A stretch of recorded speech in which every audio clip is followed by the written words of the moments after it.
लो जी start करते हैं हमारी फर्स्ट व्लॉग है फर्स्ट पाकिस्तान सानू बड़े सुहाने ख्वाब दिखाए जाते हैं। इतने मेरी गल याद रखो कपड़े भी आप धोने पैंदे ने ए मशीन चला व्लॉग ही कहते हैं यार। मेरा थोड़ा डाउट विच आ गया सी पहला व्लॉग बनाने का पहले ही भुल गए यार।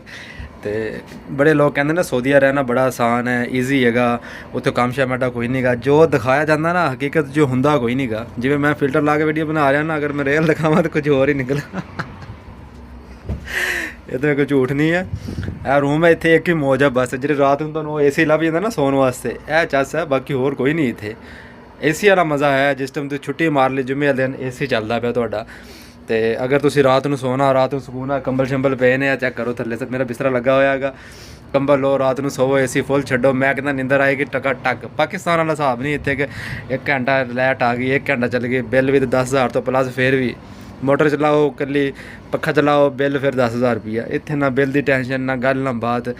तो मैं छुट्टी मारी सी मैं कपड़े शुपड़े धोए ने ए हुणे नहा धो के आया हजे ना। मैं तुहानूं मशीन भी दिखावांगा जिथे असीं कपड़े धोने आ। तो यह साडा कैंप चेक करो एक कैंप चेक कर लो। यह बूट पे ने असीं जिहड़े पा के सेफ्टी बूट साडे ने। यह जैकेट आ गया दूसरा वेस्ट आ गई उहदे नाल हैलमेट आ गया। यह बोतल पानी वाली आ गई नाल।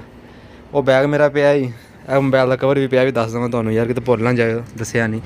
यह गली है देख लो किन्ने रूम है ये नाल दी 8 गलियां होर ने मतलब सेम ना। ये भी एक ही दूसरा है सिस्टम है। यार लोगों के बूट पे ने चेक कर सकते हो डस्टबिन वगैरह हर शे पई हैगी।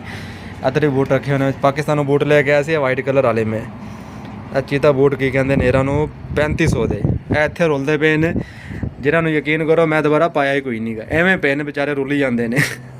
इन्होंने भी पावेंगे यार जरूरी है हुण परदेस आए हुए हैं। कैसा लगा तुहानूं माहौल हजे तो तुहानूं कपड़िਆਂ ਦਾ ਜਿਹੜਾ सीन दिखाना फिर वो तुसीं देख के हसना हैगा भी लै पाकिस्तान की बादशाही तो इत्थे आके की निज़ाम हुंदा हैगा। ये तो तुहानूं बाहर उत्थे जाके दिखाना मैं मशीनां कोल। बाल्टी है लेके आया हूँ मैं नहा धो के आया हाँ। शैंपू साड़ी पई है साबन वगैरह पे ने। चलो तुहानूं मैं लेके चलदा हूँ अपना ना उत्थे की कहंदे ने जिथे मशीनां दे कपड़े धो रहे हैं असीं।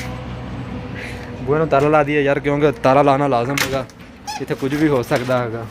इन्नी सेफ्टी नहीं है कि ताला खुला छोड़ के तुसीं चल जाओ। चाबी असीं रखांगे इत्थे ही इहनूं करांगे बंद। तो चलो जी यह गैलरी है भाई जान शीशे तुहानूं मैं भी नज़र आया होवांगा थोड़ा जिहा।